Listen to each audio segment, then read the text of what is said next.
the foreseeable future. Hence, several questions need to be asked relating to AUKUS. What are the implications of this tripartite alliance on the geostrategic and security landscape in the Indo-Pacific, particularly in Southeast Asia? What are the driving factors behind Malaysia and Indonesia's unfavorable perceptions towards the formations of AUKUS? And the last question is, what are the entitlements and actions under international law of the sea that Malaysia and Indonesia can undertake to regulate the passage of nuclear-powered submarines and warships transiting their own maritime jurisdictional waters? To discuss AUKUS and to answer the aforementioned questions, joining us today are four prominent speakers, and they are Professor Dr. Kamarul Abdullah, Assistant Professor Hanga Fartana, Associate Professor Dr. Hazmi Rusli, and Assistant Professor Karina Utama Devi. Let me first give a quick introduction about the speakers. The first presenter of this webinar session, Professor Dr. Kamarul Abdullah, is a professor in international security at the School of International Studies, University Utara, Malaysia. He is currently a distinguished research fellow at the Asian Institute of International Affairs and Diplomacy. His area of expertise focuses on terrorism, political violence, religious militancy, and border security. Professor Kamarul has written extensively in newspaper as well as books, edited books, and journal articles. Thank you very much, Prof. Kamarul, for joining us today. I also would like to introduce Assistant Professor Hanga Fartana, who is currently served as the Head of the Department of International Relations, Universitas Islam Indonesia. He is also a researcher at Institute for Global and Strategic Studies. His research interests include global political economy, trade politics, and Australian foreign policy across a range of key relationships. The next speaker that I would like to introduce is Associate Professor Dr. Hazmi Rusli.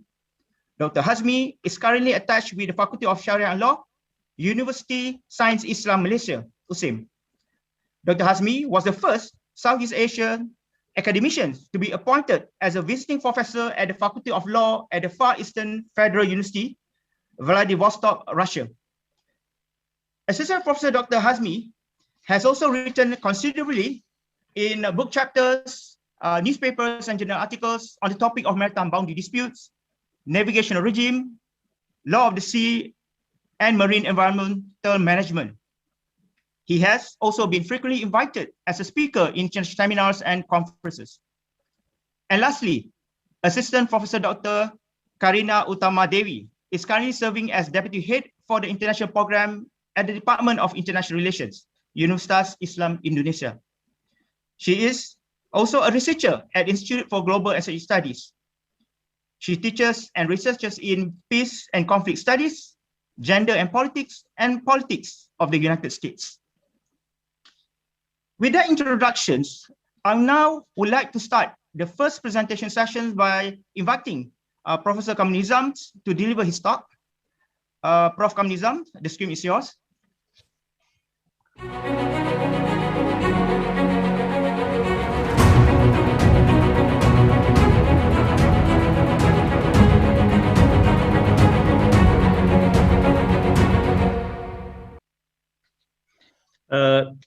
Thank you very much, Dr. Muhammad Zaki, the Director of AIIAD, my fellow panelists, Dr. Hanga Fartana from Universitas Islam Indonesia, Dr. Karina Utama, also from Universitas Islam Indonesia. Glad to be connected again from Sintok to Yogyakarta, and also my fellow friend Dr. Hazmi Rusli from Universitas Science Islam Malaysia, USIM.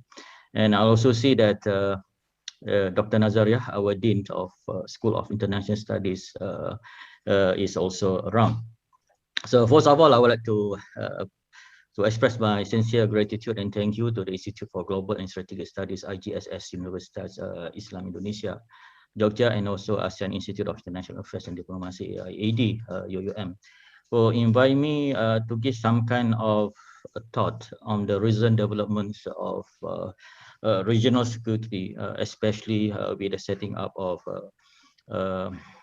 Australian United Kingdom, US security triangle alliance that have so much provide some kind of interest and to some extent concern to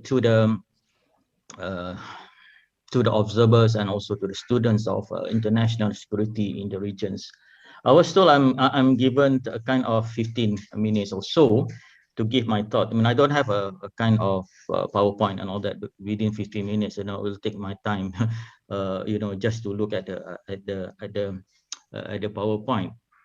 But for me, there are some observations that we need to understand, especially to students of international relation or international security, and very interested to study about security in the regions. But the word Indo-Pacific itself, never been a kind of the keyword when we study regional security, because we have been exposed to the concept of Asia-Pacific.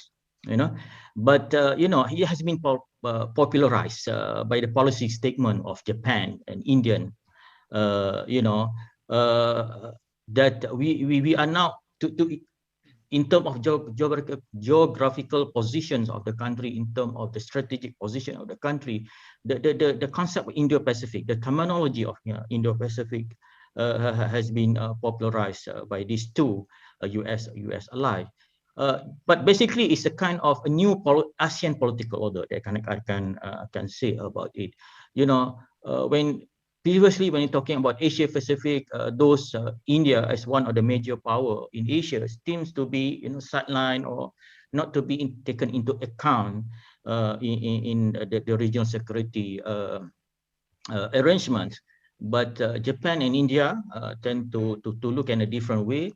And basically a kind of responding to the China's expansionism through OBO strategy, One Belt, One Road strategy. So this is a kind of strategic response to the rise of China.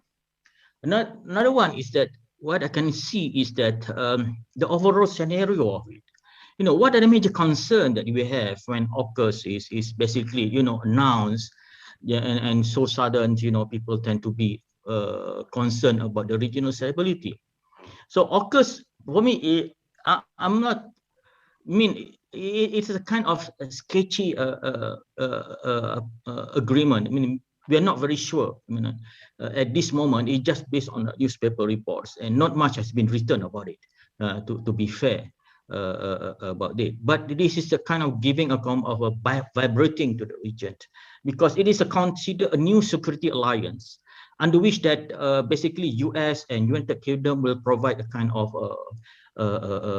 nuclear technology to Australia to power its submarines. That one, number one. And number two, we need to look back on the background of this kind of arrangement, is that it's nothing new to that particular development in terms of, there's a quadrilateral security dialogue that already been existed, for some years now. What they call it, the Quad, where the members are US, Japan, India, and Australia. And bear in mind, I just raised this about where Japan and India popularized the terminology of Indo-Pacific. So its first summit was in March, and basically, their diplomatic way to have that kind of Quad arrangement is basically to have an open, secure, caution-free of Indo-Pacific regions. So you have to read between the line in terms of their final communique, to whom that they are referring to, cohesion-free, quote unquote. Another observation is that, that so far only 6 countries that have nuclear power submarines, US, Britain, China, India, France, and Russia. And Australia will be the number 7 that having that. So why talking about nuclear submarines? Why we are very concerned about nuclear submarine? Although it not necessarily mean that it's a nuclear arm. So there are some arguments that you can Google it in the website. One of the advantage of having nuclear submarine, although it's a kind of very expensive infrastructure and maintenance, the advantage between nuclear and diesel powered submarine is that nuclear submarine can remain completely submerged in the water for years. You know, it has less maintenance requirements. You know, so it leads compared to diesel, whereby that it tend to be smaller. You know, the nuclear submarine is much bigger. So for major powers and for superpowers, you know, regional powers, it is a kind of an adequate protection in terms of their defense and security, because of its underwater maneuver, you know, that it has. So it can have intergatherings, you know, for a long time submerged within the water. And at the same time, you can see is that, you know, it has also divided the Western alliance. You know, France was not very happy at all. You know, it had been sidelined because there was kind of agreement earlier between Australia and France to provide the diesel submarine. Another thing that what's new in terms of security arrangement, because Philippines and Thailand had a formal security agreement. You know, with the United States, Singapore also has a strategic defense agreement with US, and Malaysia. You know, some might highlight is that also involved in the FPDA. And if you are a kind of military observer, you know, it just last week on the 24th of September that Malaysia just concluded its defense exercise with US at the Straits of Malacca, which you know, involves as a US Pacific Command Air Force, and also Malaysian Air Force involved Sukhoi, you know, F-18 and B-52 aircraft. You know, it's considered a kind of strengthening military diplomacy between the two countries. But taking that aside, because it is, you know, it's a kind of regular security arrangements that has been there since the Cold War period. But what's so stunning about this kind of arrangement is that, you know, the West are now facing with the what do you call it, China increasing power. You know, that, you know, we are now dealing with the US-China rivalry in the region, not only in the region, but also in the world. There's an unresolved issue of South China Sea, which I think China is very adamant, you know, very in terms of hard diplomatic approach in dealing with the issue. So what concerns Southeast Asia is basically the escalation of tension in Southeast Asia with the coming of nuclear. You know, bear in mind that ASEAN is the proponent of nuclear-free area, and we are also in 1975 we what they call it, we declare that this region is you know, is under ZOFAN, zone of peace, neutrality, and all that. So my observation on that is, number one is basically we are at the edge, or even part of what they call it Cold War 2.0. You know, so when you look at one Cold War after in 1945 to 1989, 1990, you know, you can see a kind of diplomatic, you know, military rivalry between Soviet Union and US in terms of ideological competitions. But these two and the focus of the rivalry is in the European continent. But so happened that in this 2.0, the operation theater, I call it, you know, of the Cold War 2.0 is in our backdoor. Even we are part of that competition. Why I say the 2.0? Because we already have this kind of you know, the reminiscence of Cold War 1.0. We have armed races now. We have a competition. You have we have all the alliance, you know, counter alliance and all that. And whatever that the two powers are doing is about on the deterrence and all that. You know, whereby that nuclear become a kind of the utmost deterrent effect to countries that are involved.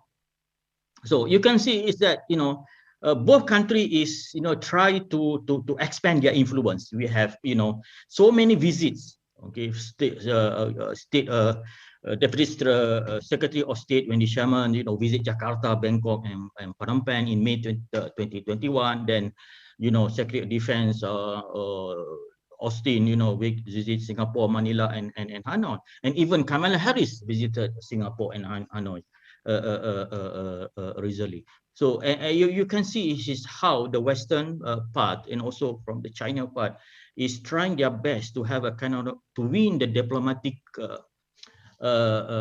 agreement from these two countries. Number two that I can see is that under this kind of situation is the question of ASEAN centrality.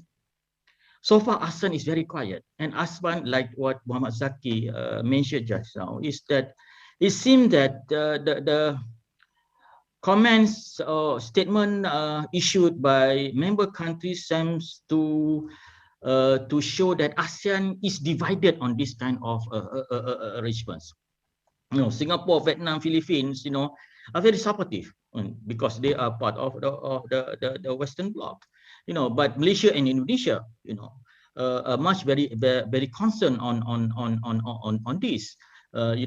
Malaysia and Indonesia are active members of non-aligned movement, and also, we are active members of ASEAN. But the problem now is ASEAN doesn't have the leadership. For me, that can issue a statement and leave it to the individual countries to state. And at the same time, Western observers tend to argue that ASEAN has been sidelined as a result of it. Because it appears that ASEAN cannot go in one voice in this kind of development. And we can understand, because the issue is that about ASEAN does not want to be seen as a kind of supporting either side. This is the kind of hedging that they have. I mean, ASEAN or even Malaysia and Indonesia, we are very much rely on China economically and so forth, and to US through our long time security cooperation and all that during the Cold War period. So we do not want to provoke each other, but at the same time, ASEAN must come up with a kind of a statement to soothe the situations. And this is, I think, is a kind of lacking from the ASEAN side. And it leads to a lot of criticism on ASEAN about its centrality in the region, whereby that, the Quad is basically taking up the discourse of security arrangement in the regions. And critics also argue that, ASEAN tend to, have problems with its own backyard, the issues in Myanmar, and also a kind of problems is how to deal with China in the south of South China Sea. I think I'm coming close to 15 minutes now. Number three, what I can see is that those in Southeast Asia are forced to take side. Either want to have a hedging or bandwagoning in terms of this is a kind of a dilemma, in responding to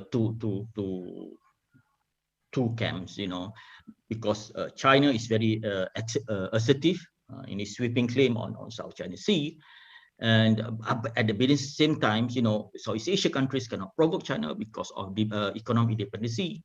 And at the same time, they are also worried about China's military expansionism, that they need a kind of military protection on that. And in terms of Malaysia dilemma, give me a kind of 2 to 3 minutes to wrap up my presentation.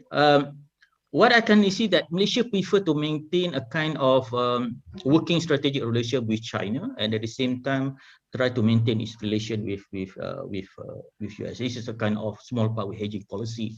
But I'm quite puzzled basically because when Foreign Minister Shamsuddin make a kind of statement is that that he will seek China's view on AUKUS when we were going to make a trip to China soon. I think this is a kind of premature statement, premature statement from the Malaysian side.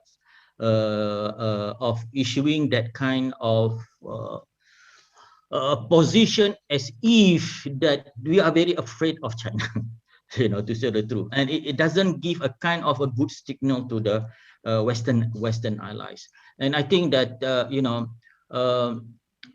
Malaysia, the foreign minister should maintain our impartial, non-aligned position on this particular issue. I think that Malaysia, for me, should work this kind of development through the mechanism of ASEAN. Malaysia cannot work alone on this issue. This is a very tricky security environment that we need to be very careful, because it might have a kind of backfire on that. We cannot talk about nuclear submarine, because many years ago we also receive a kind of US nuclear submarines in our shore and all that. But there must be a kind of a coherent, a kind of an strategic, a strategic understanding among ASEAN countries on how to respond it. So far, ASEAN is silent, and that's why a kind of they tend to be a kind of individual response to it. So I mean, for me that. From the Malaysian side, I think we should have a kind of our non-aligned position, our neutral position. And although we already raised our concern on in this particular problem, we shouldn't be a kind of being viewed as a kind of supporting one another and subservient to another power. So I think on that note. I finished my presentation, already past my 15 minutes time. So I mean, I will expand my idea during the Q&A session after this. Thank you very much. Back to you, Dr. Muhammad Zaki. Thank you very much, Prof. Kamarul for enlightening us on the AUKUS and its potential impact to the geostrategic and security landscape. Just to recap what Prof. Nizam mentioned just now, he did highlighted about the dynamics and transformations of regional security arrangement led by United States in response to the rising China. At the same time, also, he seems to predict that there will be some form what we call Cold War 2.0. So that is something that we can ponder upon and discuss later on in the future webinar sessions. I would like to highlight also regarding the need for Malaysia to be more neutral, to be more flexible in terms of choosing sites when discussing about these changes of security dynamics, or basically geostrategic dynamics here in this part of the world. And also, I would also like to highlight what Prof. Nizam mentioned just now regarding the Asian centrality. It is obvious that there is what we call divisive positions or stance with regards to foreign intervention in this part of the world. So thank you very much, Prof. Nizam, for a very clear and concise what we say analysis regarding the impacts of AUKUS to our geostrategic and security landscape here in Southeast Asia in particular. Right, I would like to invite Assistant Professor Hanga Fatana to give his presentations. Over to you, Pak.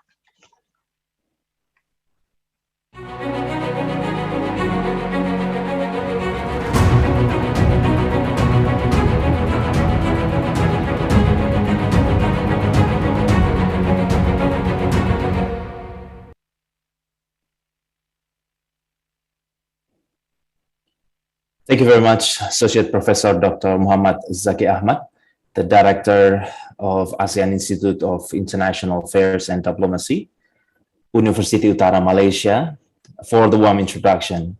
And I'd like to first greet my colleagues and also distinguished partners here, the panelist, Professor Dr. Kamarul Nizam Abdullah, Associate Professor Dr. Hasmi Rusli, Associate Assistant Professor Karina Utamidewi, and also the Director of Institute for Global and Strategic Studies, Universitas Islam Indonesia, Dr. Muhammad Zulfikar Rahmat.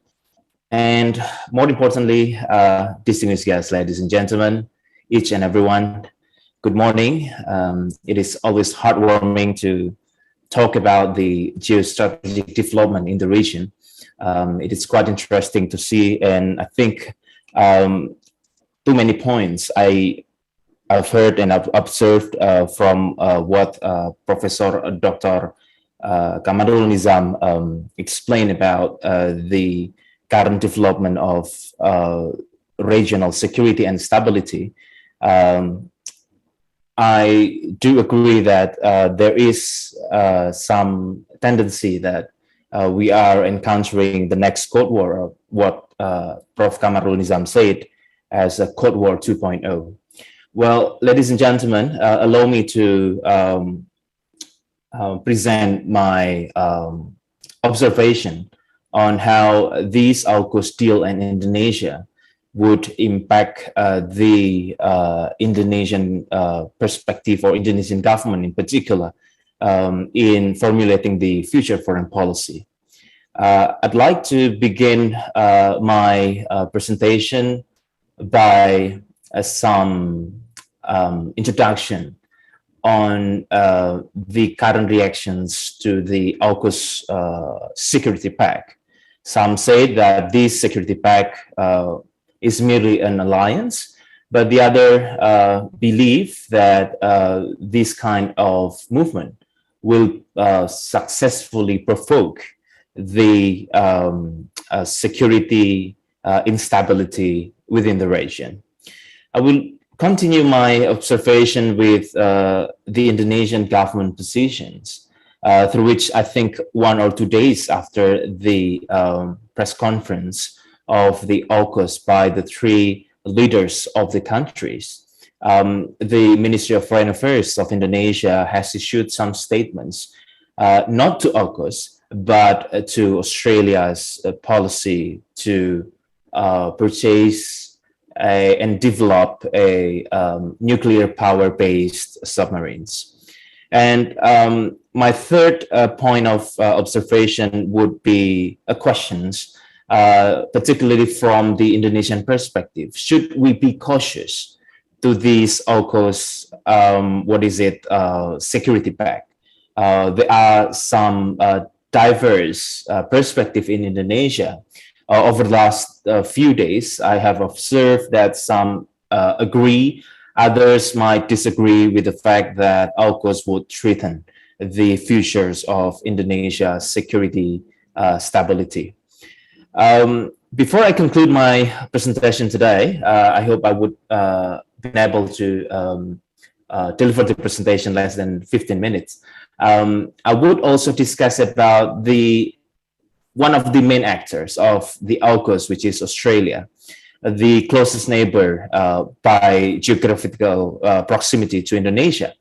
As our fellow Down Under, I think it is also important to observe the Australia's foreign policy strategy, as well as the motives of domestic politics behind the AUKUS.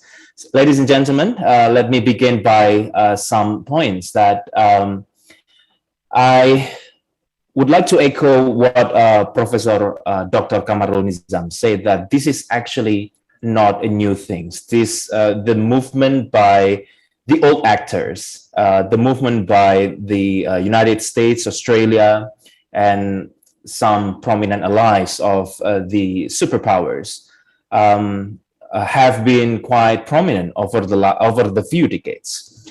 I think, given AUKUS is a trilateral security pact, we also have to keep in our mind that Australia and United States previously, I think, also engaged in numbers of strategy in dealing with the situation of security in the regions.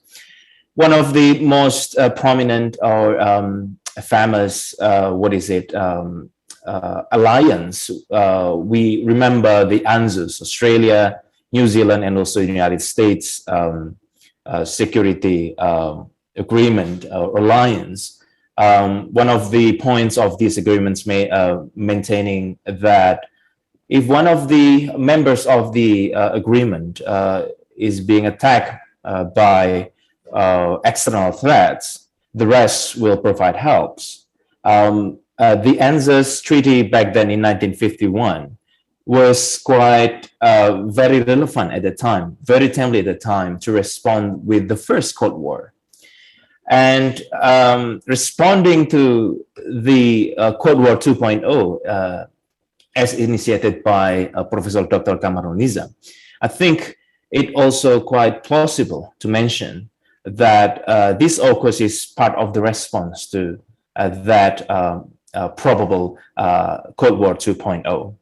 However, given this situation, I think the AUKUS is also part of the response to China's geostrategic challenges, given the China's movement over the last few years, continuously and consistently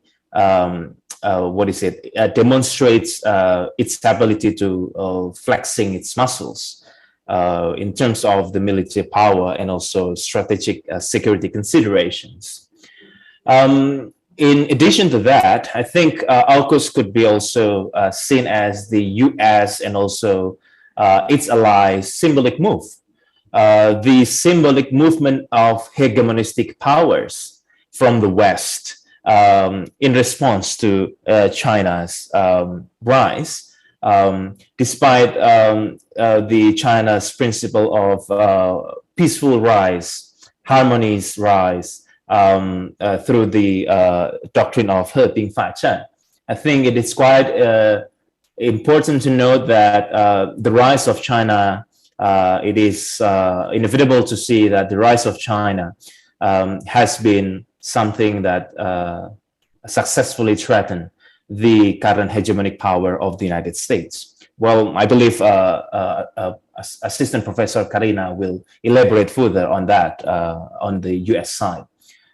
And it is also important to note that over the last few weeks, I have observed only through the media, as I think it's also too early to judge if we would like to make a quite sharp or critical statement, but the debate or the contentious discussion of AUKUS has led to the focus on the nuclear debate. Also to the fact that quite some governments, including Indonesian governments, warns Australia to respect the principle of the non-proliferation treaty by not providing any options to develop nuclear weapon, also the nuclear civil capacity.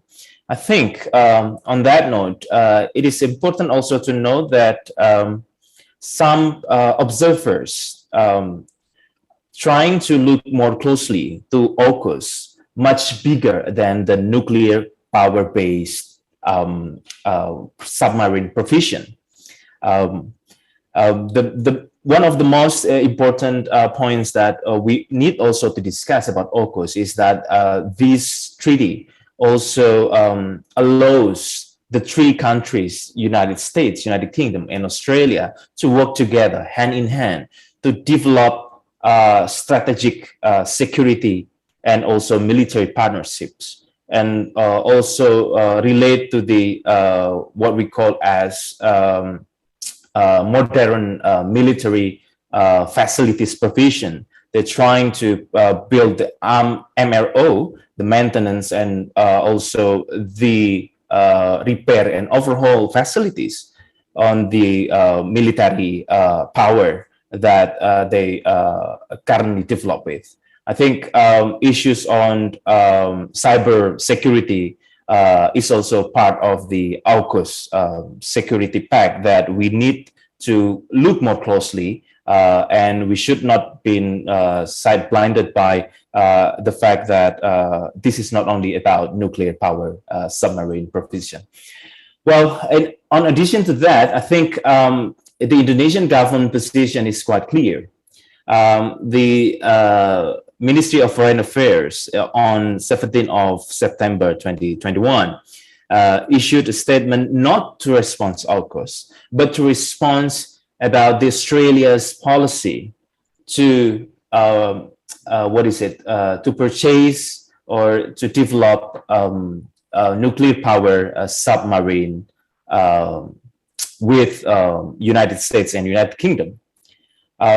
Indonesia has particular concern on the possible arms race in the future, and also the changing power projections, which in turn will influence the the stability in the regions.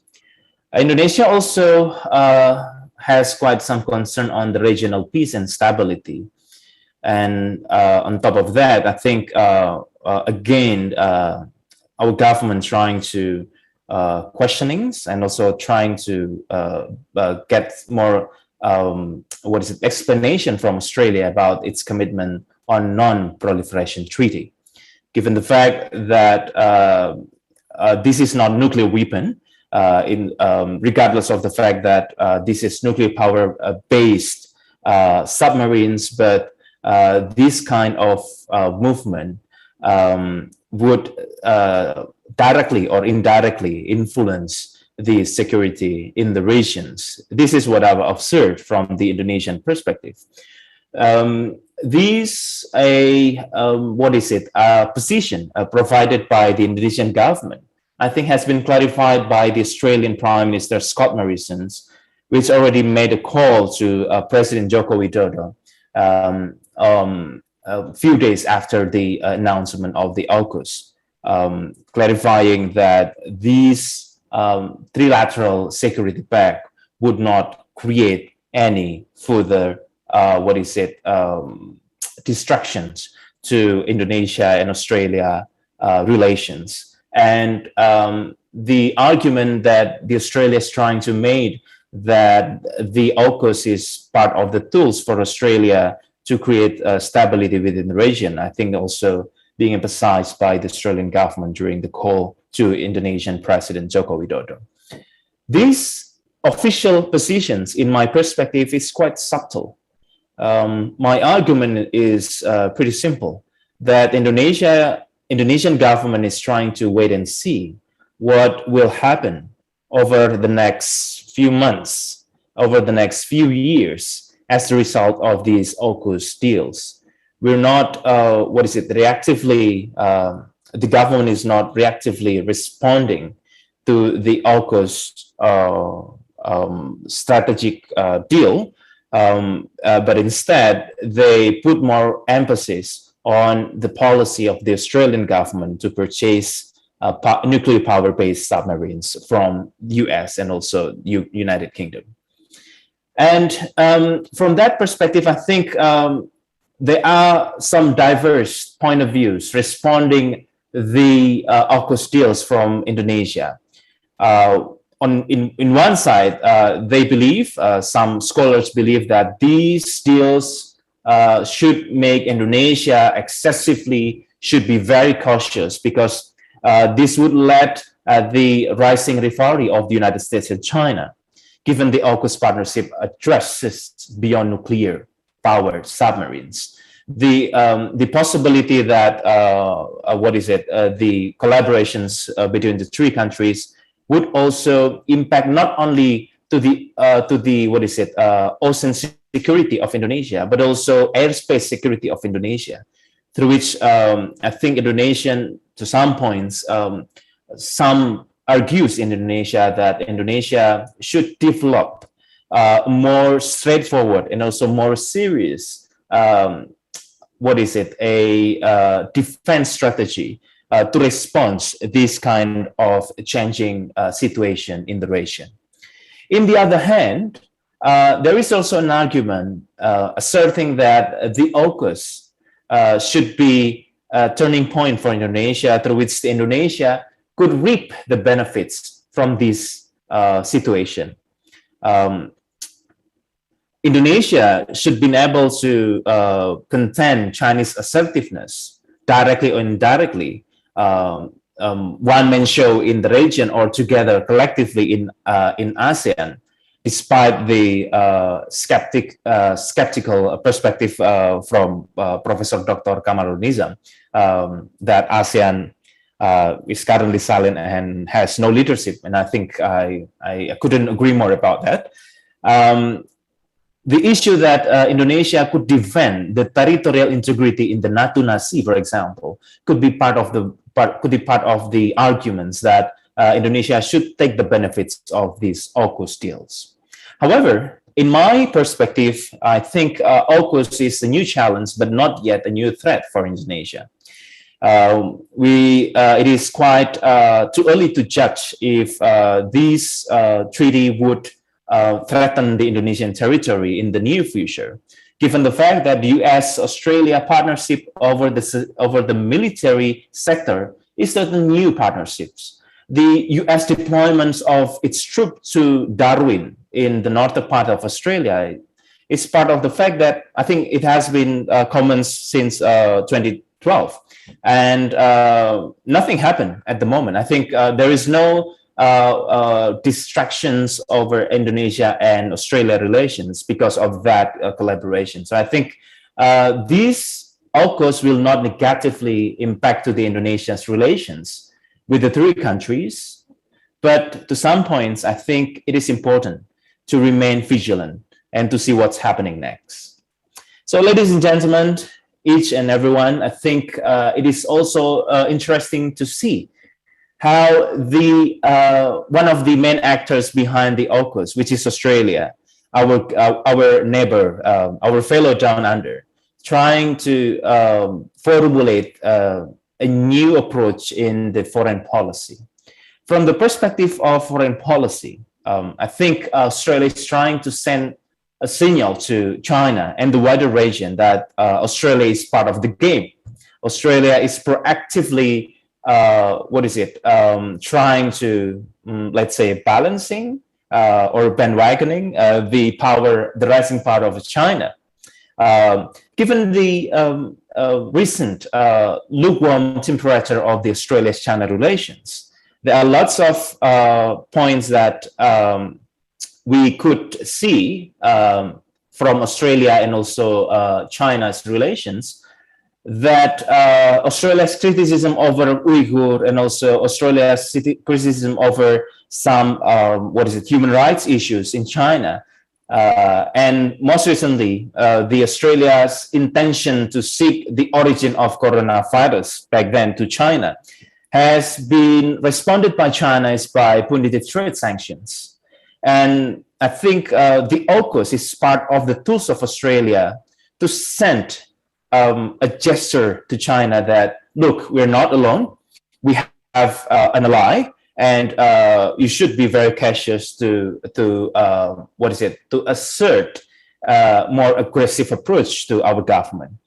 I think these also, to some points, reaffirm the commitment of the Australian government on the United States alliance, which has been one of the Australian foreign policy pillars, not only from the liberal perspective, I mean, from the Liberal Party perspective, but also from the Australian Labor Party foreign policy pillar. This also, according to Australia's current medias, I think what I've observed, this is part of Australia's endeavor to pursue the regional engagement. Australia is trying to capture the anxieties of Southeast Asian countries, selected countries in Southeast Asia, over the China's rising influence. And on top of that, I think Australia's responses through the creation of AUKUS is also part of the justification of the tyranny of the distance, that Australia, despite their position in the Pacific and very close to the Southeast Asia, I think they would still prefer their old allies, United States and United Kingdom, because of their insecurity the growing insecurity in the region at the moment. This is not a new thing. In the early establishment of Australia as a country in the early of 20th century, I think Australia has also demonstrated this kind of insecurity. Ladies and gentlemen, from this foreign policy aspect, I think we should also look more closely, which is more likely, to the domestic politics of Australia.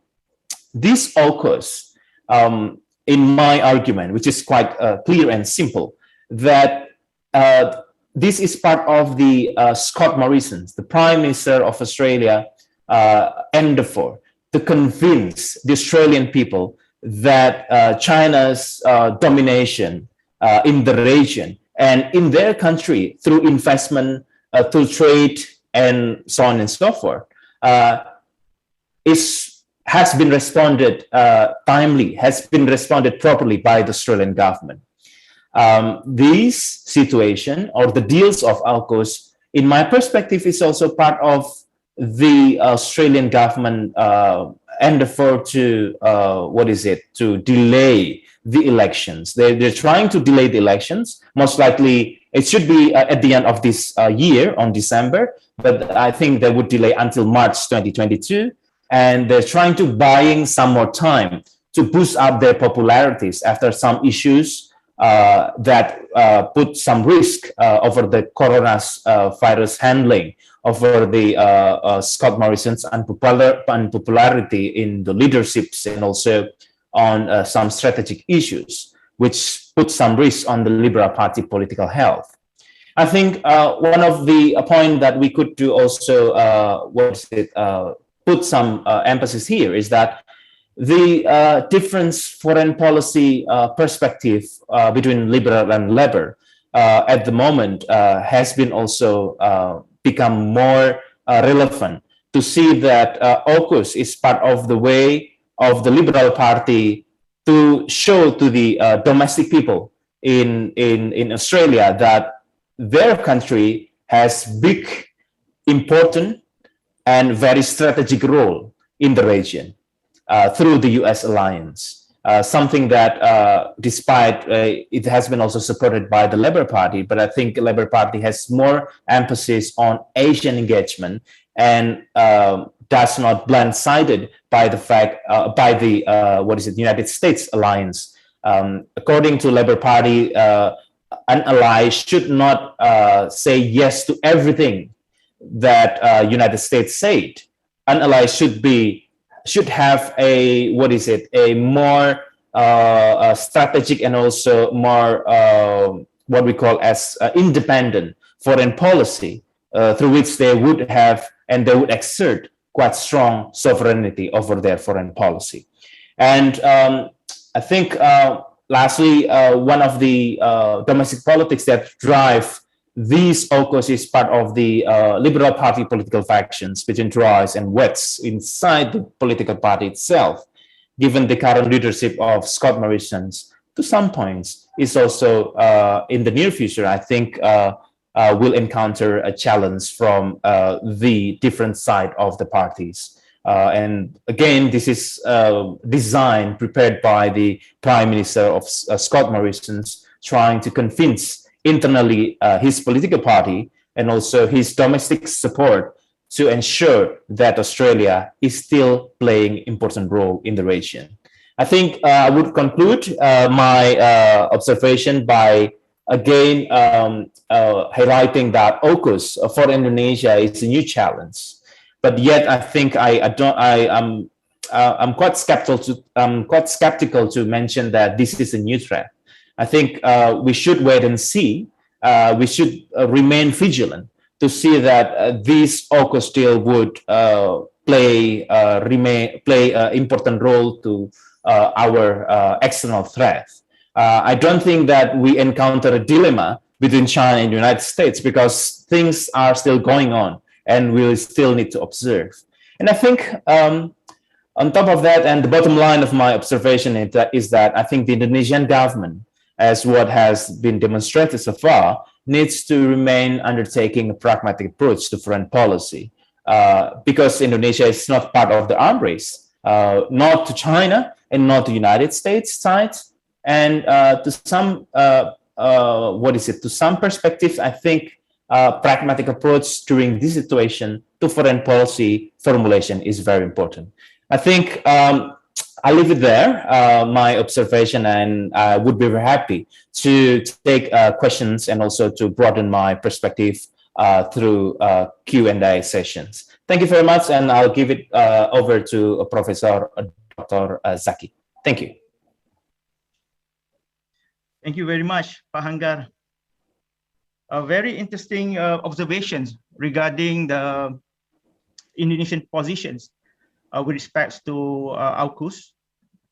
And interestingly, given the very fact that Indonesia is the closest neighbor to Australia, and surely the acquisitions of nuclear-powered submarines by Australia under this AUKUS arrangement can pose some form of threats to its ability to control navigational areas or navigational passage in its archipelagic waters. That will be one interesting topic that I believe later on Associate Professor Dr. Hazmi Rusli will highlight it in the context of international law.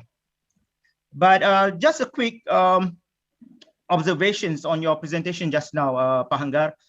It's interesting that both Malaysia and Indonesia seems to be a little bit cautious about AUKUS arrangement, but at the same time also the consensus is that the AUKUS can bring more harm than benefits to regional security and stability in Southeast Asia.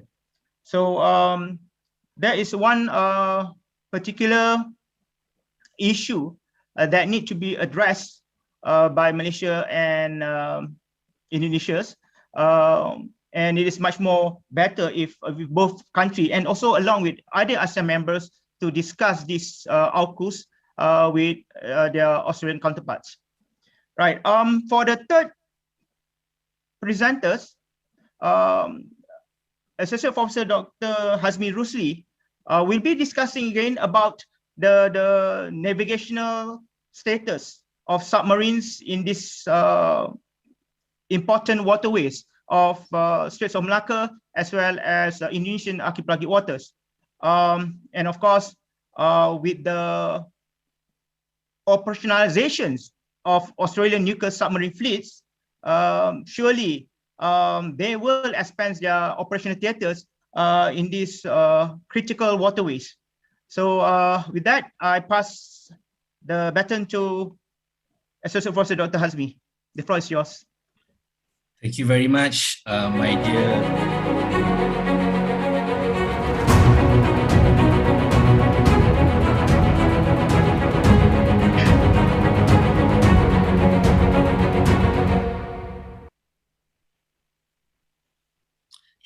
Assalamualaikum, selamat pagi, good morning everyone. Thank you very much. Terima kasih banyak my dear friend and brother, Associate Professor Dr. Muhammad Zaki. I've known him since our days in Wollongong. The first Malaysian I met there when I first arrived in Wollongong was Abang Zaki, and we still contact each other until today. So ukhuwah tu tetap terjalin. Terima kasih sekali lagi Abang Zaki, Associate Professor Dr. Zaki for the kind introduction.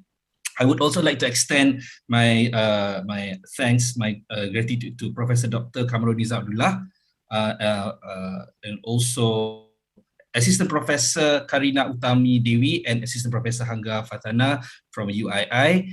And thank you very much for inviting me to this forum, to both Institute for Global and Strategic Studies as well as the Asian Institute of International Affairs and Diplomacy. Okay, I'm not here to talk about international relations, the issues on how AUKUS will affect the region from international relations perspective. I will be focusing more on the international law. Can I, if possible, moderator, can I share my screen because I'm not able to do that? Can you please enable the button? Because I need to open up. Yeah, right. I can't seem to share my screen. Okay, thank you. Let me open up my slide. I'll try to complete everything within 15 minutes. But kalau terlajak tu, kalau let's say if it goes beyond 15 minutes, I promise that it will not go beyond at least 2 or 3 minutes. Okay. So today, what I will be delivering is basically on if, let's say, one day they are actually developing this nuclear powered submarines. They say that it is not a nuclear weapon, but it's nuclear powered submarine. And given the fact that Malaysia and Indonesia are caretakers of the Straits of Malacca and Singapore, also the fact that Indonesia has a number of archipelagic sea lanes across the archipelagic waters of Indonesia, 3 main archipelagic sea lanes. How will let's say how would international law look at the navigational rights of these naval vessels if they pass through our waters? They are already passing through our waters, but we are talking about nuclear powered submarines. How would international law govern this? Okay, this is the outline of my presentation. I will be talking about navigational rights, the 3 main important navigational rights regarding these issues. The issue are innocent passage for territorial sea, transit passage for straits used for international navigation, and the other one is, let me remove this. Okay, and the other one is the freedom of navigation and archipelagic sea lanes passage, applicable in Indonesia's archipelagic sea lanes, right? You know, like what has been mentioned by Prof. Dr. Kamarul Nizam and our speaker from Indonesia, Bapak Hangga Fatana on AUKUS, it is actually a pact between UK, US, and Australia. But Australia has said that this is not to develop nuclear weapon, but still it's nuclear powered submarine. So there is, to a certain extent, we should be wary on this. We should be worried about what is going on. Right. So when we talk about Law of the Sea Convention, all these nations are state parties to the Law of the Sea Convention. The one in green and the one in light green, at least they are signatory.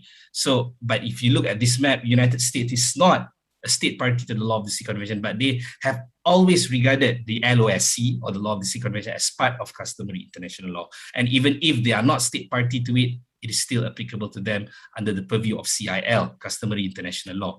Okay, and under Law of the Sea Convention, a number of maritime zones of jurisdiction has been established. From baseline, a state can claim up to 12 nautical miles, and within this zone, a foreign vessel may exercise innocent passage. And what are these features of innocent passage? I will get into that in a while. And within this territorial sea, if it's part of straits used for international navigation, then transit passage will be applicable there. What are the features of transit passage? I will also get into that in a while.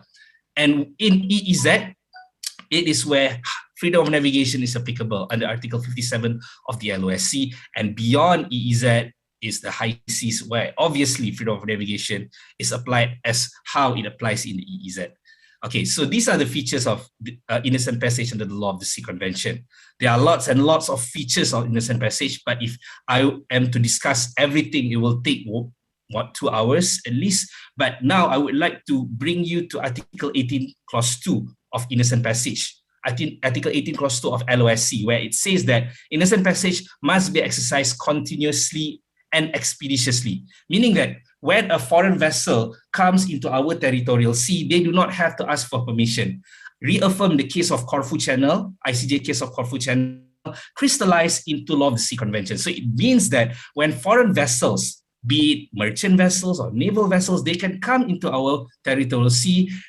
They do not have to ask for permission as long as they exercise the right of innocent passage and exercise the passage continuously and expeditiously.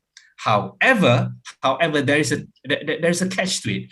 If they commit anything that can be prejudicial to the security of the coastal state, they can be asked to leave. Article 25 clause 3 also say that if the passage of the vessel could be temporarily suspended.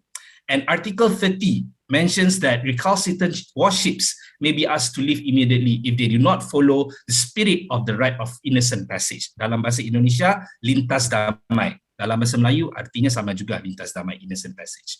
And what are the navigational rights of foreign vessels to traverse territorial seas which are part of straits used for international navigation?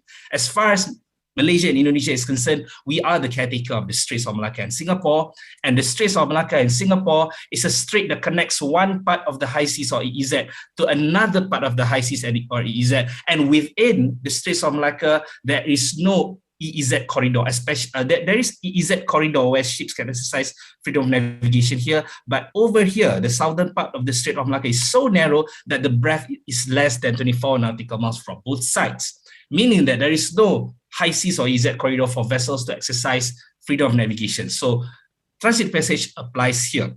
So let me just give you a simple animation on how it applies. Before Law of the Sea, LOSC, came into force, the maximum breadth of territorial sea that coastal states could claim was 3 nautical miles. During this time, it left high seas corridor where vessels can exercise freedom of navigation. And the one thing, the one downside for innocent passage is that it can be temporarily suspended. So when the LOSC was entered into, the United Nations Conference was convened on the Law of the Sea, most coastal state wants to extend it 12 nautical miles, but in return to the extension of the territorial sea from 3 nautical miles to 12 nautical miles, maritime states do not want innocent passage to be applicable in straits used for international navigation, but instead transit passage where it could not be impeded, hampered, or impaired by the littoral states. And this applies to all vessels, not only merchant vessels, but naval vessels as well, including submarines, including all warships. Okay, but you have to remember, transit passage is not the same as innocent passage.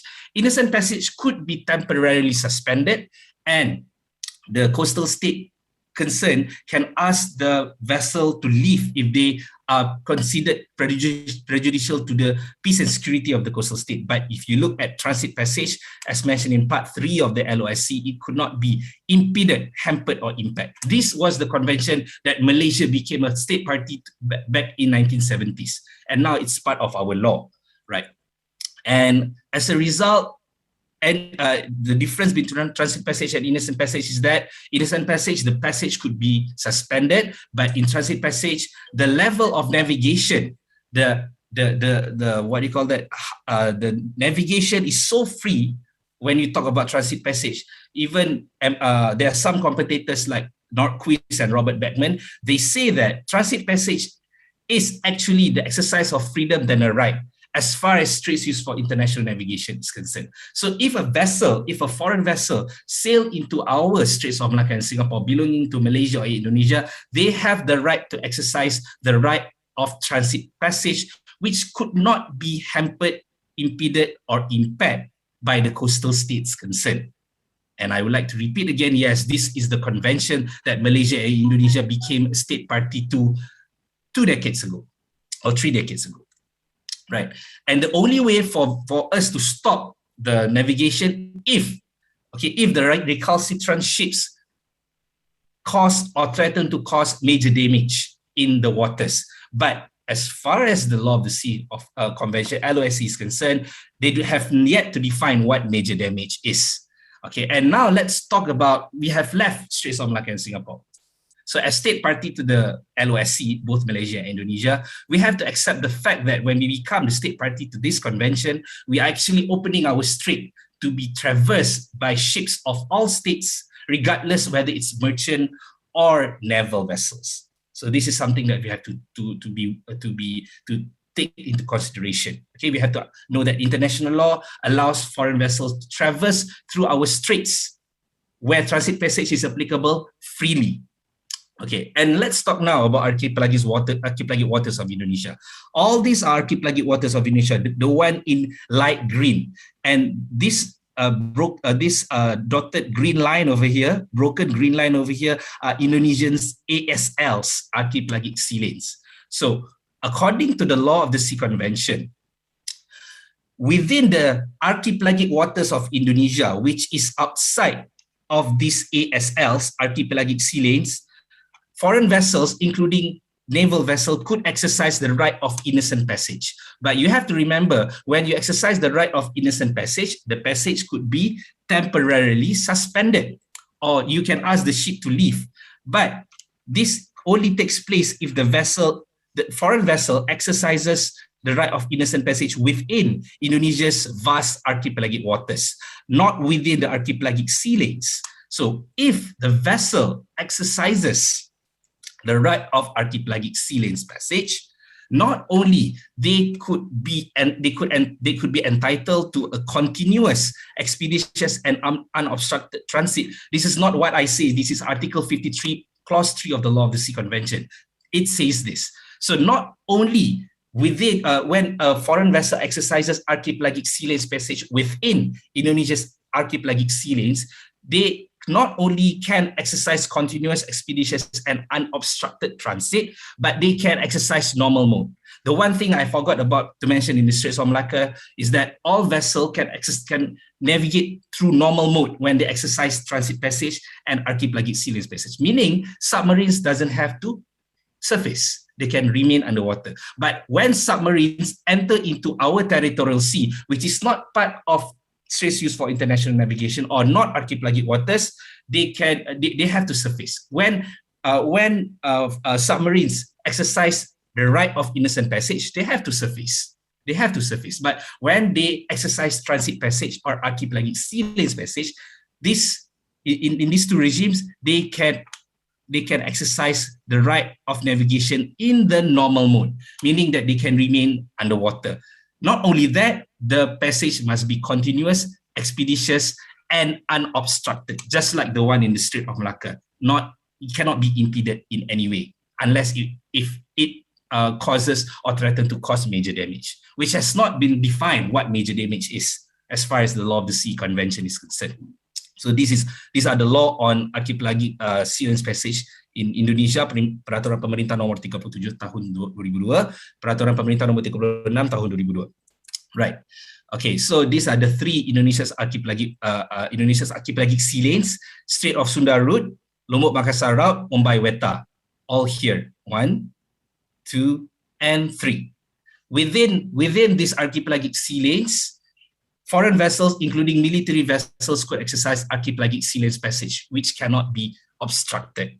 But once they swerve into archipelagic waters of Indonesia, they then would have to exercise innocent passage that could be temporarily suspended if it affects the security of the coastal state.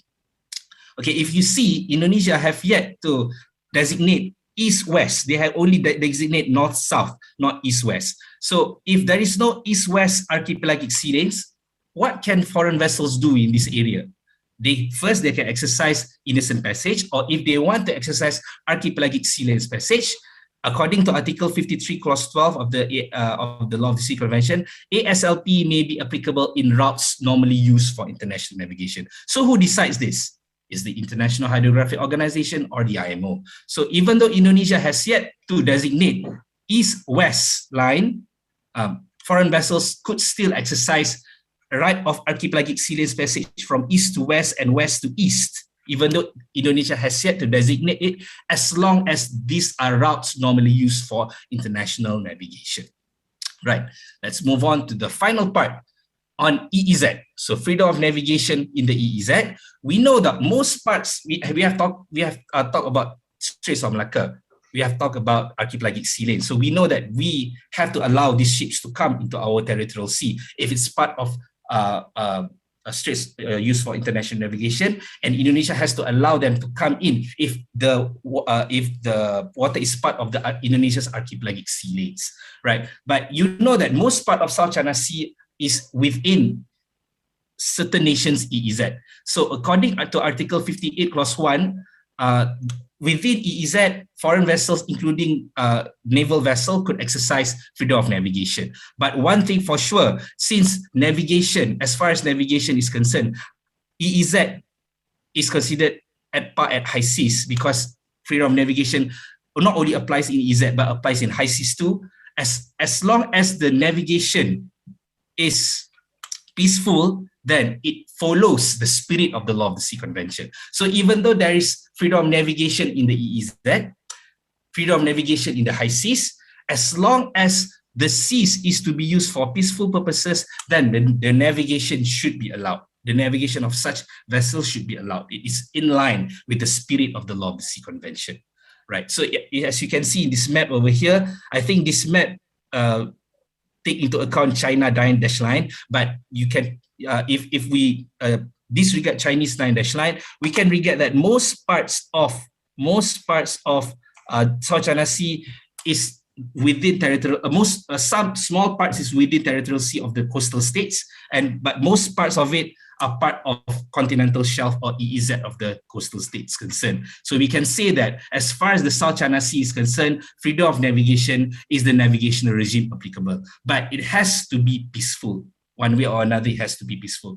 What is the definition of peaceful? I do not know. Is military exercises is peaceful users of the sea? It is open to numerous interpretations. Okay. Right. So matters to ponder before I end the presentation. All nations must abide to the Law of the Sea Convention. Okay. So navigational rights must be balanced with sovereignty or sovereign rights of coastal states within their maritime jurisdiction. Should Malaysia and the rest of the region be wary of AUKUS? Malaysia and Indonesia particularly, yes. Because like I said, we have opened up our territorial sea, which is part of straits used for international navigation, and also for Indonesia, archipelagic waters as part as ASLs to free navigation. So that's why we have to be very wary, because these military vessels can enter into our territorial sea, which is part of straits used for international navigation, or for Indonesia, your archipelagic waters, which is part of archipelagic sea lanes. So we have to be very wary as far as international law is concerned. This region does not need outside powers to keep it in shape. We have proven to the world when the Straits of Malacca was a pirate haven, Malaysia, Indonesia, and Singapore came together to fight pirates. We were successful. So why is there a need for foreign powers to come in? There's no need to do that as far as our region is concerned. Number 4, will this pact violate the spirit of Law of the Sea Convention? I want to observe this from navigational perspective. I want to observe if one day this pact would eventually violate the spirit of the Law of the Sea Convention. Right? If they do cause something that can violate peace of the peace and the tranquility of this region and stability of this region.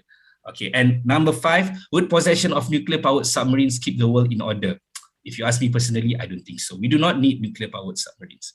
But as far as the international law is concerned, I believe there are a number of navigational rights that have been accorded by international law. Why Malaysia and Indonesia have to be very careful? Because, I'm repeating this again, because we have actually opened up our territorial sea, which is part of straits used for international navigation in the Strait of Malacca. And Indonesia, your archipelagic waters, has a number of archipelagic sea lanes to be navigated freely by foreign vessels under the ambit of transit passage and archipelagic sea lanes. That's why we have to be really, really careful. And the preamble of the Law of the Sea Convention did mention will promote the peaceful uses of the seas and oceans. So if AUKUS is to cause instability, so what's the use of having it in the first place? Because preamble of the Law of the Sea Convention mentions clearly that the seas should be used for peaceful purposes. And this was my interview with Awani last week on AUKUS, and they seem to agree to what I said about this. So with that, I would like to end my presentation. If you have any questions, I would be very happy to address them during the Q&A session. Thank you very much. Back to you, Associate Professor Dr. Zaki. Thank you. Thank you very much, Dr. Hazmi. Thank you very much for your interesting take on the legal regimes of navigation passage for military vessels, especially when talking about nuclear-powered submarines. under the 1982 United Nations Convention on Law of the Sea. It is interesting that you did highlighted about the legal regimes associated with three different kinds of navigational regimes, which are innocent passage, transit passage, as well as freedom of navigation in the exclusive economic zones. To relate with the current theme today, which is AUKUS, I think the issue is about the entitlement or the legal rights of littoral states, notably Malaysia and Indonesia, to control the movement of military vessels within their own maritime jurisdictional zone, notably the Straits of Malacca and Indonesian's archipelagic waters. But interestingly, despite the very fact that Malaysia and Indonesia are strong proponents of ZOFAN, whereby the waters here should be, or the region should be free from any nuclear weapons and so forth. And yet, due to the fact that they are legally bound under the 1982 United Nations Convention Law of the Sea, they have to recognize the rights of nuclear power submarines to pass through peacefully their straits, the Malacca Straits in particular, as well as Indonesia's archipelagic waters. And at this moment, the very fact is that all these submarine warships from United States, from India, from China, have been using Straits of Malacca as part of their sea routes, which basically, as you might be aware of, the Straits of Malacca connects the Indian Ocean and the Pacific Oceans, right? But at the same time, it can become a crowded waterways with nuclear submarine using these waters, the Indonesian archipelagic waters, as well as Malaysia and Indonesia's Straits of Malacca, because there's a new members of nuclear submarine fleets coming from Australia under this AUKUS arrangement. So thank you again, Dr. Hazmi, for presenting a very interesting, brief and concise international law aspects with regards to navigational regimes. So we come to the final presentation sessions, the last presentation sessions. I would like to call upon Assistant Professor Karina Utama Devi to give her presentations. The floor is yours. Karina?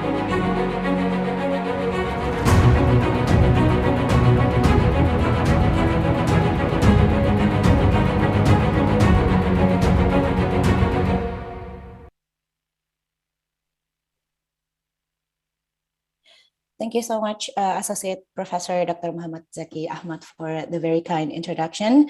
I am very delighted to be here, honored and humbled, of course, to be together with these distinguished panelists.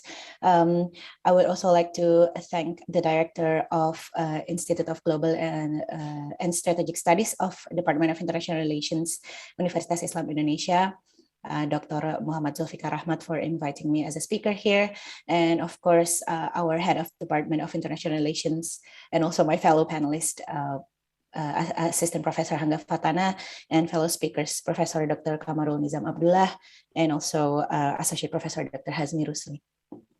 So I believe, as a last speaker, I hope my presentation will be brief so that we have more time for the Q&A. And I'm pretty sure that actually all of the previous speakers have been discussed from various perspectives, and it's quite complete on their observation and their analysis on AUKUS and what it really means for the region. But for my presentation, I would like to focus, because my focus and research interest is on the US. So I would like to highlight what AUKUS and what AUKUS means for the US, and how and to see that as an attempt or an effort for the United States in reestablishing the US leadership in the Pacific region. But before we dive into what AUKUS really means for the US and and maybe into some extent later on what it means to Indonesia and other Asian countries. I would like to see from the perspective of Joe Biden as the president who is just elected for about 9 months in the position as the president. So when he was doing his campaign, he was very huge of promoting the foreign policy that is basically the opposite of what Donald Trump has been doing during his 4-year term. He was emphasizing on trying to restore the US leadership and reclaim US position in the global arena. He even went as far as stating that America is back, and in the context of the US position in the global arena, of course. And although this is probably too soon to claim what is defined as Biden doctrine, but a lot of experts and scholars in the United States politics specifically assert that Joe Biden will be, obviously, if compared to Donald Trump specifically, will be more of a liberal internationalist, and then it would like to assert American power and defend democracy across the globe. Question mark, is this really what Joe Biden is doing? But I'm pretty sure seeing American foreign policy in general since the election or since the inauguration of Joe Biden, it is not as idealistic as what it really is. One of examples I would like to highlight is what has been done by the US in Afghanistan, for example. If claiming to be a liberal internationalist means to establish democracy in all over the world, then what the United States did in Afghanistan is actually the opposite of that. This actually shows that Joe Biden's views on the limit of America's power. So symbolically, yes, America would like to be the leader again, even though it is debatable, has America really not been the leader? Yes, a lot of challenges rise, particularly from China, but there hasn't been anyone who confirmed that America lost its position or that has been replaced. But it did realize its limit on getting involved in so many issues or crises in the world. And of course, one of that important region is Asia Pacific or Indo-Pacific, as it would like to mention. Not only that, of course, the focus of Joe Biden's administration is not only limited on its foreign policy, but also its domestic politics. Right now, Joe Biden is not really popular within the country. Its approval rating, ever since he is elected, is currently at the lowest since inauguration, and but this is also due to the fact that United States as a nation is more divided than ever. A lot of people or voters are still quite heavily inclined to their support to Donald Trump and Trumpism, and that's why it's and also one of the reasons is the action in Afghanistan, for example. And will AUKUS also affect Joe Biden's popularity? It remains to be seen, but even though it will affect Joe Biden's position in the domestic, I would say that it will take so much more than that. And obviously the people of the United States, I think, care more about what happened within their country rather than what happened in the world. In terms of how to reflect their support or their opposition toward the government. Now, if we talk about AUKUS, I think it's obvious, and all these speakers here already confirmed that yes, it is an attempt of the US to preserve its interest in the region. And then a lot of experts come and argue that it would disrupt the US dynamics with China and obviously with the European allies, especially France, since France felt left out of this pact, and then there was this symbolic action of withdrawing the ambassador from Washington as well as from Canberra, even though after a phone call between Joe Biden and Emmanuel Macron, the ambassador of the France will be sent back to Washington again, which means that maybe it is quite disruptive, but apparently it's not that destabilizing as a lot of people may have stated or argued. Now, in terms of AUKUS, again, why is it really important for the US? Because yes, it is considered as a move to discourage Chinese bid to regional hegemony.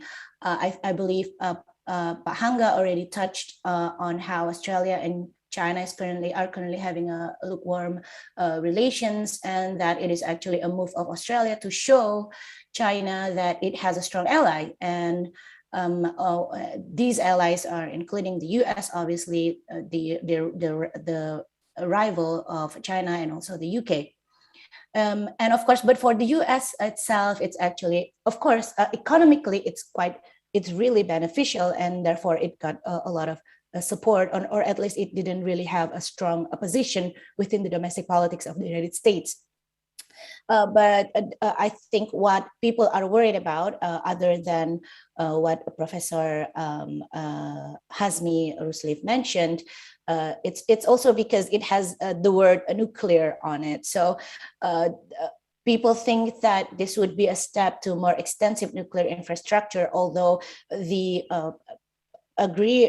parties in the AUKUS has already confirmed that this is not a it's not for a defense or a nuclear weapon, and it's still making people, especially in the region, worried about what it means in terms of proliferation, nuclear proliferation.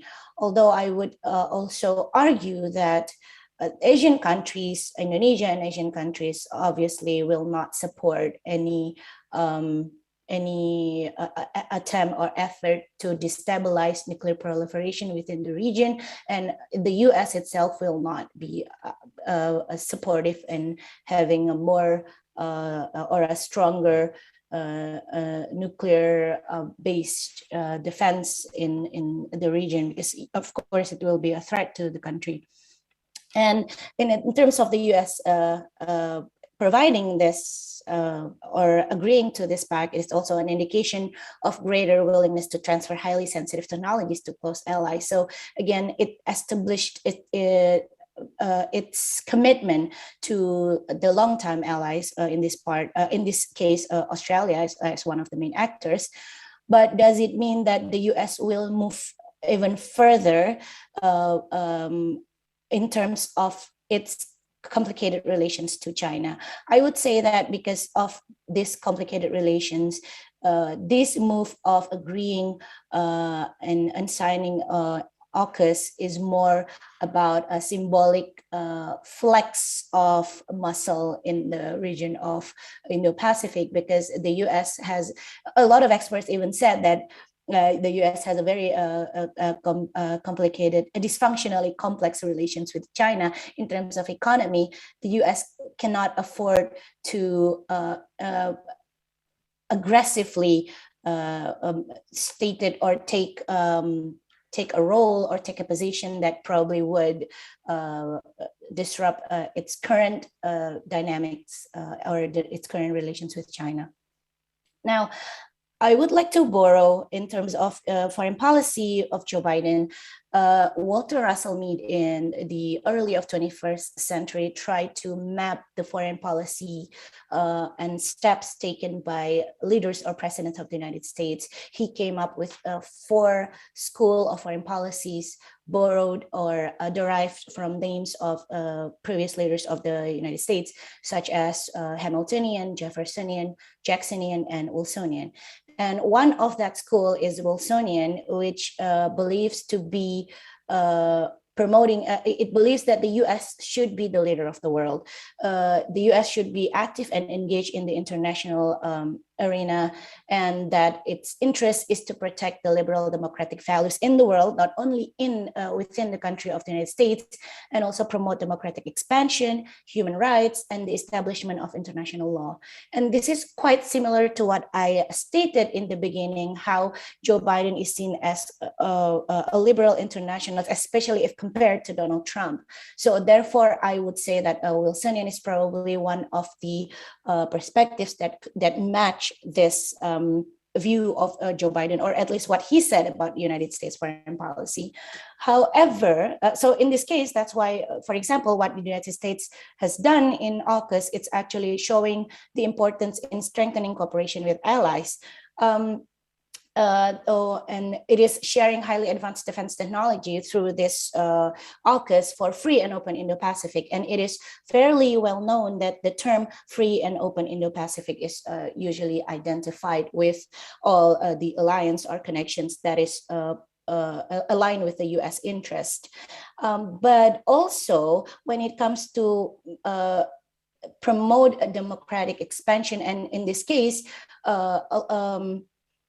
there are also arguments that the Wilsonian democracy that is shown to be one of the strengths of the United States and one of the United States' interests are continuously being threatened by, or being challenged at least, by other powers in the world, such as China or Russia, who has this autocratic government and also very influential, especially China, who is currently rising. So in this case, if Australia thinks that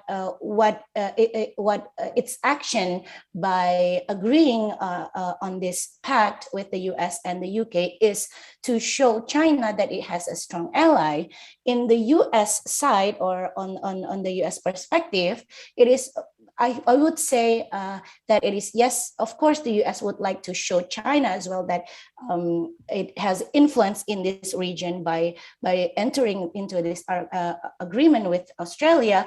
But also, I would say this is still quite symbolic, because when it comes to really getting involved in a certain region, especially going as far as having an open aggression, or maybe having like to battle in military powers, I would say it should take it should take something that would attack a very core of American national interest. And currently, I don't see that that happens in Indo-Pacific area, or like in Asian and Australia region. So it is doubtful that the US will commit to a contest with China. And because what I'm seeing right now, the stakes are less than existential, but of course it will not harm the US to show that it has friends and that it has influence in the region. Now, in terms of Indonesia's concern, Pak Hangga already touched upon this. Indonesian Foreign Ministry released a statement that it says that we are deeply concerned over the continuing arms race and power projection in the region. However, the US ambassador to the Indonesia actually clarifying that this will not be a threat to Indonesia. And then the US ambassador also said that it will not force Indonesia to take side. And this will only reinforce the ongoing cooperation between two countries and other countries to make sure that, again, we have a free and open Indo-Pacific that respects the rule of law. So this is quite a very diplomatic statement. And of course, it is also to show, or again, in lack of a better words, to flex the US muscle and influence within the region. And of course, Indonesia and the US relations, we have so many cooperations with the US, and it will not be affected on simply or solely by the US and Australia entering this cooperation. Now, to conclude my presentation, I think what I would agree with what Professor Hazmi Rusli said, that yes, we should be worried. But I would also say that Indonesia and other Asian countries should not, and probably will not, be too careless in expressing its support or position both to the US or China. I think Professor Kamarul Nizam also mentioned that ASEAN are a non-bloc movement. So of course we will not show this our obvious support or opposition. And again, a huge part of Indonesia's needs are centered on the economy, of which the US and China are equally indispensable. So we're we should be, and we probably will be continuously playing in the middle of this rivalry, if I may say. And also how significant AUKUS is in affecting the dynamics in the Indo-Pacific region within the context of the US-China relations remains to be seen. To borrow what Pak Hanga said, it is a challenge, but it is not yet confirmed as a threat. And yes, we should be vigilant, but maybe not too overreacting regarding this issue. On that note, I would like to conclude my presentation, and I hope I'm looking forward to more questions and discussions if time allows it. And thank you so much for your attention. I give back the forum to Professor Zaki. Thank you. Thank you, Ibu Karina Utami. Thank you, Ibu Karina Utami Dewi. A very interesting presentation. A little bit moving away from the main theme of our title today, but interestingly, what she did is that she managed to wrap up the driving factors behind US drive to US pursuit of establishing AUKUS with two allies, or two of its allies, but at the same time, she also managed to relate it with the challenges and issues confronting Indonesia with the assistance or with the creation of this AUKUS. She did a great job of analyzing the dynamics of domestic American politics under President Joe Biden, as well as the country's foreign policy with respect to China. But the very existence of AUKUS is to challenge China's hegemonic ambitions. At the same time, also one aspect that very interesting is about quite often most of the scholars focusing so much on the impacts of AUKUS, but little about discussions on the domestic factors that resulted U.S. willingness to cooperate with its main allies, United Kingdom and Australia, in creating AUKUS. And to that extent, they are more than willing to share their very highly technological advancements in terms of constructing submarines, nuclear-powered submarines, to Australia. Although the very fact is that South Korea also is one of the United States allies, but yet the country did not have access to such technology. A very interesting takes that we can look into for future webinar series. So we come to the last part of our webinar sessions. It'll be the Q&A sessions. I noticed that there are a number of questions posted in the Q&A box. So let's look into it because we still have few more minutes left actually. My target is to finish off by 12 o'clock, at least 12:15 or 12 o'clock, right? So we have a few more minutes left. But the question here, I think the first one, if I coming from UZ Yo,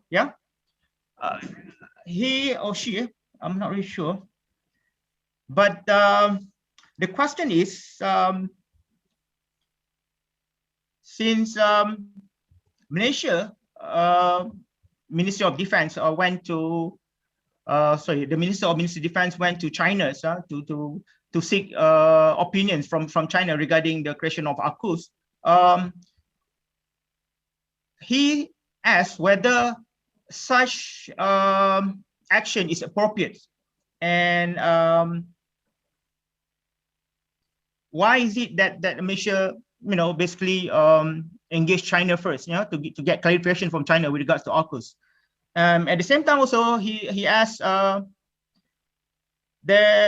there any disagreement about among ASEAN members states with regards to the establishment of AUKUS? Does Malaysia intend to negotiate with other member states on these matters? This is something that a question I would like to pose to Prof. Kamnizam. Because I think one first part of the questions has already been answered actually during I your think so. presentation. That first part of it have been answered. Mhm. I mean, first of all, my observation, some errata that I already made in my in the chat that I refer Ishamuddin Tun Hussein as a Minister of Foreign Affairs. Is basically now he's a minister of Malaysian Minister of Defense, you know, under the new reshuffle. so Malaysian, the politics is quite you know, the development is quite rapid. So sometimes you forget that really change our minister for polio. Secondly, I also observed that I think 3/4 of us, the presenters and the chairman of the session is coming from Australian mafia. You know, graduate at least from one of the university in Australia. You know, Pak Agar from Flinders, you know, and Du from Wollongong, and I'm from ANU. So to answer that, I think yes, agree that I already mentioned about it. And we're not very sure. I mean, I don't have the inside information and what's happening, whether you know, that Malaysia is or in ASEAN countries is basically, you know, discussing with each other on this particular issue. It's a challenging issue. It's a new issue. You know, it's a new issue that needs to be followed. You know, like what others have said, that you know, you cannot make a kind of, you know, a kind of blanket conclusions, you know, that AUKUS we have some great impact or whatever it is. I mean, but we are concerned with the development. You know, for sure that ASEAN countries, we are very concerned with the development, because I think that we stick to my argument that ASEAN already stick to the issue of SOFA, you know, zone of peace, neutrality, and freedom, and all that. You know, and we also, you know, declare our area as a nuclear free zone. But I think Hazmi also mentioned about you know, peace passage and all that. You know, but you know, the issue raised is now is to what extent this kind of a new development, security developments, you know, can harm the stability of the country. We already have a kind of imaging power, you know, that we have to deal with, and the Western try to drag Southeast Asian countries into this kind of equations, and it is very dangerous to the stability of the country. And we had a position for such a long time that ASEAN countries have a position not to be sided with each other. You know, some of us are a kind of a promoter of non-aligned movement and all that, and we have been, you know, been exposed with a lot of what they call it, a proxy war during the Cold War, Vietnam War, and all that. And we don't need that kind. So the focus should be in development. So on that note, you know, that ASEAN countries very much value its relation with China because of the development dependency, you know, economic dependency. Because this is kind of liberal perspective of, you know, a kind of one perspective that you know, espoused by liberal, that whereby the economic well-being can raise trust between each other, because we are in the world of interdependence. But at the same time, we cannot run away from the realist perspective of, you know, looking at these power competitions. You know, that US is basically had been challenged by the rise of China. We understand that as a major powers, you know, that it tend to, its power tend to be waning in the region, especially during the Trump period. And that's why I think Devi raised the issue of, you know, that under the Biden, I mean, I'm back, you know, in the regions, you know, I should be a kind of a trusted power, because during the Trump administration, there was a kind of major power vacuum in the region. And, you know, we led some kind of China expansionism and to the expand and to the fear of US allies, you know, because Trump said that, you know, for your own security and defense, you have to rely on yourself. And that's why, you know, during that time, you know, Duterte make a statement that is aligned to what they call it, to China, to Beijing, you know, because, you know, Philippines is basically, you know, needs a kind of assurance for the security because of the South China Sea, you know, and even in Vietnam. That's why, you know, Kamala Harris make a visit to Vietnam to assure that, you know, there is a kind of security partnership with Vietnam, you know, in dealing with the expansion of China. So so that's why I say that it's not a development then that can lead to a kind of serious security implication for the time being. Like what Haga said, that it's kind of a challenge, you know. But the threat is still there. You know, we have to be realistic, you know, pragmatic.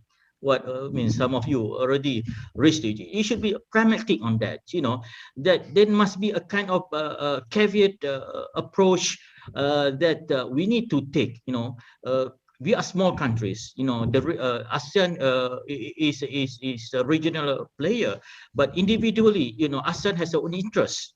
You know, and given the pandemic 19 and all that, you know, we are struggling in terms of our economy, you know, that these major powers are very important for our future recalibrations of our economy and politics. So we cannot run away from there. So I think for years, small countries, they are like us, you know, even middle power like Indonesia. Because I think Indonesia by 2030, you know, become another global player in the future, and it has been predicted that by 2030, that China will become, in terms of GDP, China will be surpass US GDP. So you can see that. You know, you cannot discount the fact that China will become another power. Whether it's bad or good, you know, it depends on how pragmatic our approach to this rising power. You know, we already know US and all that. You know, that our long-term partner during the Cold War period, but we have another challenge there that we need to face with. So we need for ASEAN, we need to look at the concept. We have to maintain our ZOFAN, our zone of peace and neutrality, our non-nuclear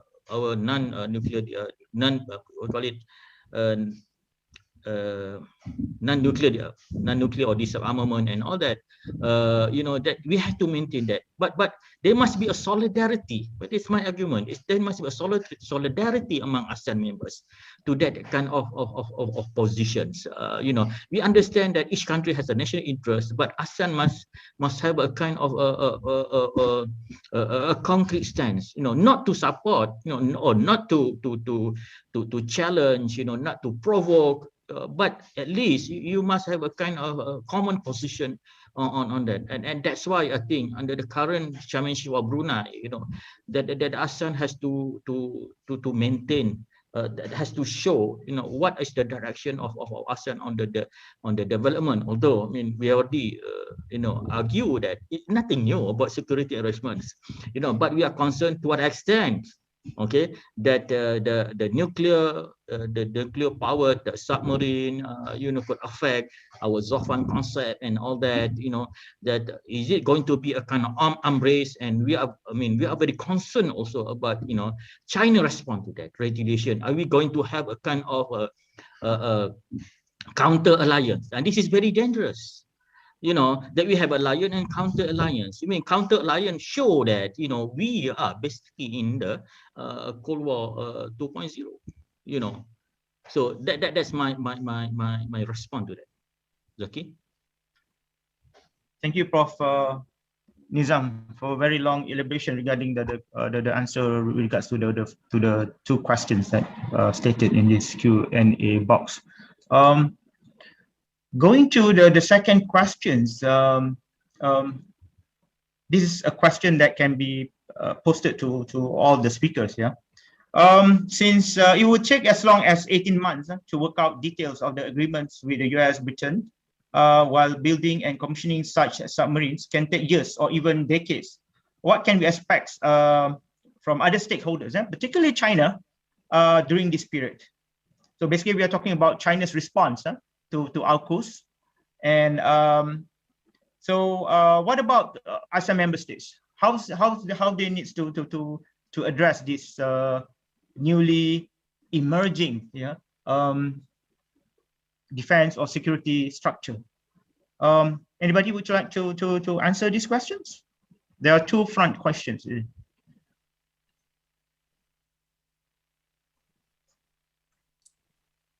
So what do you think? So what are the response coming from China? I want to add one thing is that I think ASEAN should continue with its ASEAN Plus consultation in dealing this kind of issue. Consultation is always the best approach for ASEAN to maintain its relevancy in the region, especially on this kind of current development. So we have ASEAN plus 3, we have we have ASEAN plus China, ASEAN plus US. So it should be a kind of an avenue that ASEAN has to use, to not to placate, to reduce a kind of concern, about the AUKUS development. And I think that at the same time, AUKUS should also produce a statement to what extent, the agreement itself, because I think the information is still lacking on this kind of strategic alignment. I think whereby that we still observe it based on assumption without any kind of very detailed information about the agreement. I see. So you say that should all ASEAN revamp its security arrangement or even defense cooperations with other countries? Maybe as Australia, ASEAN plus 1 with Australia. It's not revamp. I don't think it's a revamp. It's just kind of ASEAN should use whatever platform that we have now. Okay. The ASEAN plus 3, ASEAN plus US, all that, to make our position known, to have a kind of united and solidarity, a kind of ASEAN solidarity on issue, rather than looking that individual statement seems to be criticized, I think, by the Western scholars, as if that ASEAN is not united on in this kind of issue. So you need to show that ASEAN is still relevant, and this is the challenge that ASEAN has to face with the current development. Right. So we managed to Prof Kamizah managed to answer the second questions actually, but the first question is still lingering and unanswered regarding. Let's go for China response to AUKUS. What do you think within this period, at least in this short-term projections? Dr. Zaki, I guess China has been very, they even like the US and Australia to engage on FONOP in the South China Sea. So I guess China would be very, very. They will strongly oppose to AUKUS. But like Prof. Kamarul Nizam said, we do not know yet the details of AUKUS. But I believe if they were really they strongly oppose on the FONOP operation, on the FONOP in the South China Sea. FONOP, which is actually still in line with the Law of the Sea Convention, but they still they went against it. They were not in agreement to it. So I guess what I can expect from China will obviously, in my opinion, they would not be in agreement with AUKUS. And as far as other countries in Southeast Asia, particularly Malaysia, Indonesia, is concerned, based on history, we know that the Straits of Malacca used to be a pirate haven. And at that time, the US, this was back in early 2000s, the US wanted to come to this region to help these three nations, Malaysia, Indonesia, and Singapore, to fight piracy. Singapore has always been welcoming to that, but Malaysia, Indonesia did not allow extraterrestrial power to come into this region. And yet we were successful in securing Straits of Malacca from piracy. So I guess what we can do, with regards to Southeast Asian countries, we should not allow any foreign powers to exercise their power in our region to maintain peace and security. But again, I believe China would oppose AUKUS strongly. But we have to still and wait. We have to wait and see what will happen next, because we do not know yet the details of AUKUS. And this would be very, very interesting. And let's eat popcorn while waiting that to happen. Thank you very much. Yeah, thank you, Hazmi. Yep. Very interesting. Another aspects that I would like to ask our two Indonesian speakers, yeah, Pak Hanggar dan Ibu Karina. The very fact is that for the last decades, it appears that China has increased its intrusion into Indonesian EEZ waters, yeah, especially in the Natuna Sea. So do you think that despite the fact the AUKUS has already been created, does it mean that China will stop from conducting such exercise, or what we say belligerent or assertive exercise in Indonesian waters? So what's your take on this? Will it be business as usual? It doesn't matter, AUKUS or no AUKUS, they will still continue carry out such assertive exercise in Indonesian waters. What do you think? Yes, thank you, Dr. Zaki. I think it is quite interesting to see that these assertive exercise over the Natuna Sea over the last few years, and also when we talk about these issues in Indonesian territory, I think the mass media has also exposed the China's assertiveness. But in regards to its AUKUS deal, I think, well, there would be business as usual until we would reach into more details of the agreement of the AUKUS itself. So I would echo Associate Professor Dr. Hazmi on that, that as long as the development of the detailing of the AUKUS agreement is still ongoing, I think China would remain silent as the quote-unquote as a sign of recognizing that the AUKUS prevails, and wait into more details. Movement from the three countries. This includes Australia itself. I would like to add some points on the possibility in the near future if these AUKUS deals or AUKUS pact would prompt raising a situation of the arms race. I think in relation to that, some countries in Southeast Asia has to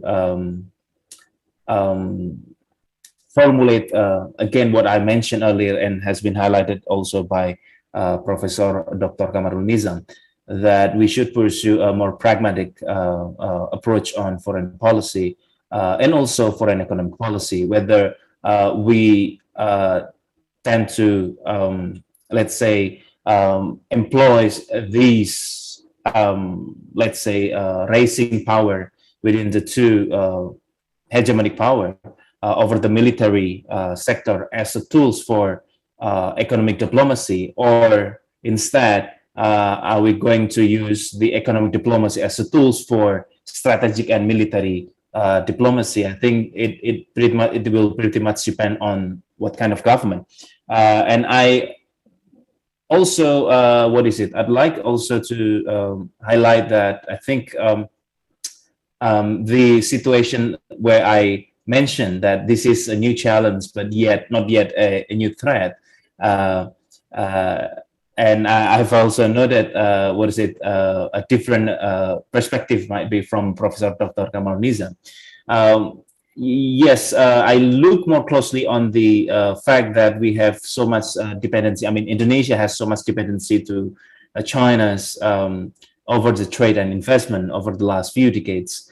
And also, I think we are also trying to let's say, build a more strategic partnership with the United States? I have no more explanation about this, and I'm also quite curious why the Vice President of the United States, I think last month, paid a courtesy visit to Singapore, but not to Indonesia. Is it part of the sign that Indonesia has to engage more with the United States? I think this is also again part of the strategic things that I think Indonesia should think about in the future. I think that is my perspective, Dr. Zaki. All right, thank you, Pak Hanggar. Ibu Karina, would you like to chip in? Maybe just a little bit. I would like to. I actually agree with Dr. Professor Kamarul Nizam as well as what Pak Hanggar already stated. First, with regard to whether or not ASEAN should reaffirm its position and maybe come with one statement or one position regarding AUKUS. It is something that we always expect, not only about AUKUS as an issue, but in a lot of issues regarding Asian security or stability within the region of Southeast Asia. But it is also understandable why a lot of Asian countries have this individual take regarding their own relations with the US and China. So it's idealistically, we would like to see ASEAN united and then having like a certain strong position regarding this. But in the meantime, I would say what has been done by the Asian members country regarding their response to AUKUS is, of course, because it is very premature to push or create a certain position with regards to their relations to both countries, in this case, US and China, and of course also Australia as the neighbor. And I think whether or not Indonesia should do something, currently what the foreign minister indicated through their statement, they would like to preserve a peace and stability in the region, but I wouldn't say that it would go as far as maybe expanding or maybe making it to appear more aggressive regarding to Natuna, Northern Natuna Sea. So I guess that's what I would like to add on that regard, Dr. Zaki. Thank you. Can I add one more on this issue? That I think the intensity, in my opinion, that the intensity of these problems and the implication of AUKUS is very much how China responds to it. And this is very much important. So far, China hasn't made any kind of statement on that, So it depends on China, how China perceive that.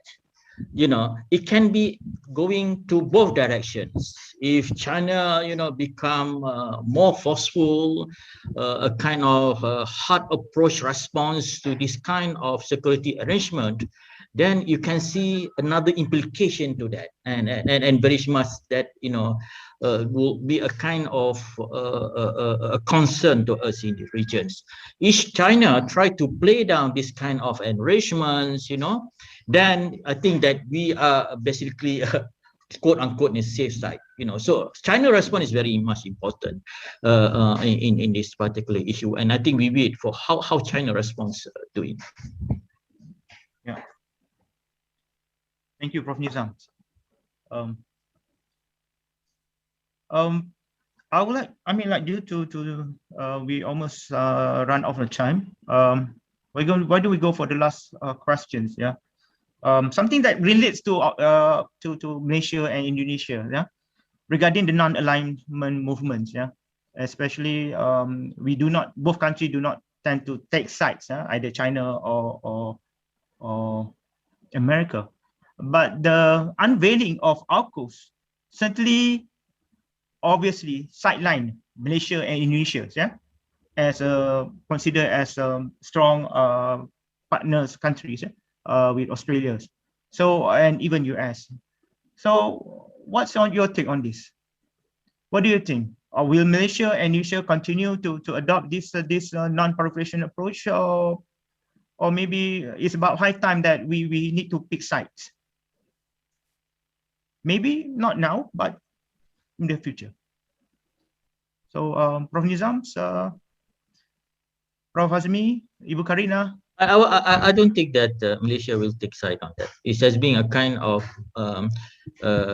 since our involvement in now, and since the historically, we have a kind of what they call it, the pro-Western stand during the Tunku Abdul Rahman period.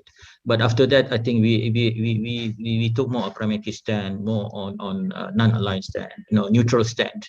And we have used, I think, ASEAN as our platform in our foreign policy on that particular issue, because I said the small countries, I don't think that Malaysia would like to jeopardize its sovereignty by siding with either side. So it has been a kind of our policy, and we will continue in the